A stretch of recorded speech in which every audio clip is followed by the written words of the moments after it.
Vandag gaan ons begin kyk na veelhoeke of poligone.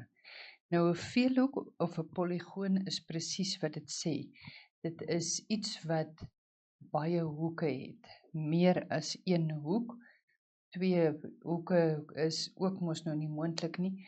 So die eerste dingetjie, eerste poligoon of veelhoek waarna ons kan kyk, is 'n driehoek. As ons nou gaan kyk na driehoeke, die eerste ding waarna ons gaan kyk is die klassifikasie van driehoeke. Hoe kan ons verskillende driehoeke klassifiseer? Die eerste manier waarvolgens ons driehoeke kan klassifiseer is volgens die hoeke. Die eerste driehoek waarvan ons kan praat as ons volgens hoeke klassifiseer is 'n skerphoekige driehoek. Nou wat beteken dit om te praat van 'n skerphoekige driehoek? As ons praat van 'n skerphoekige driehoek, beteken dit al die hoeke in die driehoek is skerphoeke. Met ander woorde, as ons kyk na driehoek A, B, C, is hoek A kleiner as 90 grade, hoek B is kleiner as 90 grade en hoek C is kleiner as 90 grade. Want 'n skerphoekige driehoek sê vir my, al die hoeke moet kleiner wees as 90 grade.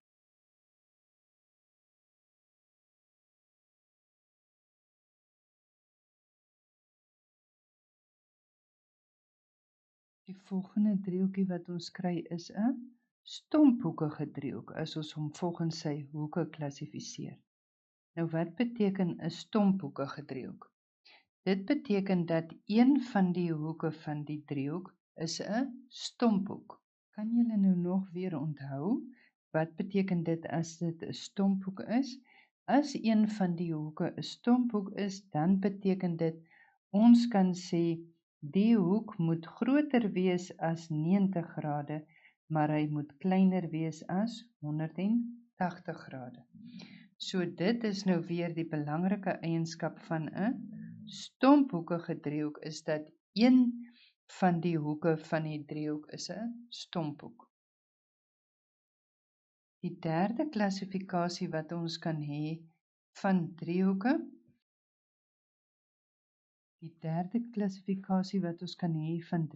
is 'n reghoekige driehoek. As jy mooi luister na die naam, spesifiseer dit mos nou wat vir jou. Dit beteken dat een hoek van die driehoek is gelyk aan 90 grade. Dit maak dat ons hom 'n reghoekige driehoek noem. 'n Reghoekige driehoek sal ook met hierdie blokkie aangedui word, sodat jy kan seker wees dit is 'n reghoekige driehoek. Die tweede metode waarvolgens ons driehoeke kan klassifiseer is volgens sy sye.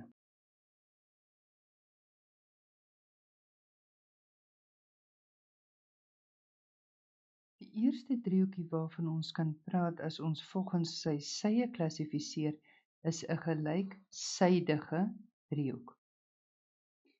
Nou wat sê 'n gelyksydige driehoek? 'n Gelyksydige driehoek sê vir my al die sye van 'n driehoek is ewe lank. Ons dui dit gewoonlik met streepies so aan om te beskryf dat 'n gelyksydige driehoek se sye almal ewe lank is. Nou as die sye van 'n driehoek almal ewe lank is sodat ons hom 'n gelyksydige driehoek noem, gaan dit beteken dat al sy hoeke ook ewe groot is en al sy hoekies gaan dan 'n hoek van 60 grade wees. So, wat is die eienskappe van 'n gelyksydige driehoek? Wat baie belangrik is al die sye is gelyk. Al die hoeke is gelyk aan 60 grade. Ons dui sye aan wat ewe lank is met die streepies op die lyn, soos wat ek die geel streepies getrek het. Die volgende soort driehoek wat ons kan kry, wat ons kan spesifiseer,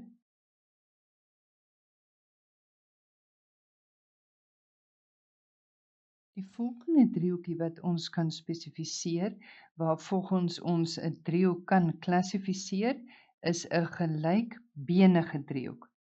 Nou 'n gelykbenige driehoek is presies dit wat hy sê.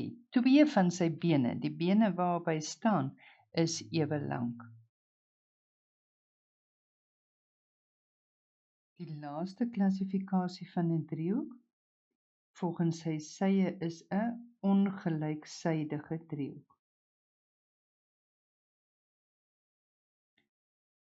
Die woorde is baie beskrywend. So 'n ongelyksydige driehoek sê vir jou al die sye van die driehoek is ongelyk.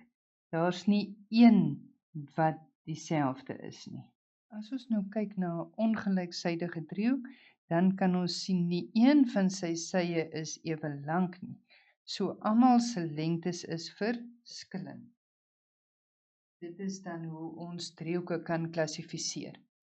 Eers volgens die hoeke, kyk ons na 'n skerphoekige driehoek, wat beteken al die hoeke is skerphoeke, dit wil sê die hoeke is kleiner as 90 grade, of 'n stomphoekige driehoek, wat beteken een hoek van die driehoek is 'n stomphoek, met ander woorde dit beteken hy is groter as 90 grade of kleiner as 180 grade, en dan 'n reghoekige driehoek, beteken een van die hoeke moet gelyk wees aan 90 grade.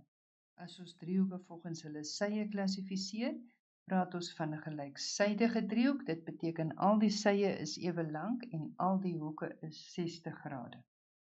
Die tweede klassifikasie volgens sye is 'n gelykbenige driehoek. Dit beteken 2 van die bene van die driehoek is gelyk. En die laaste klassifikasie is 'n ongelyksydige driehoek. Dit beteken al die sye in die driehoek is ongelyk.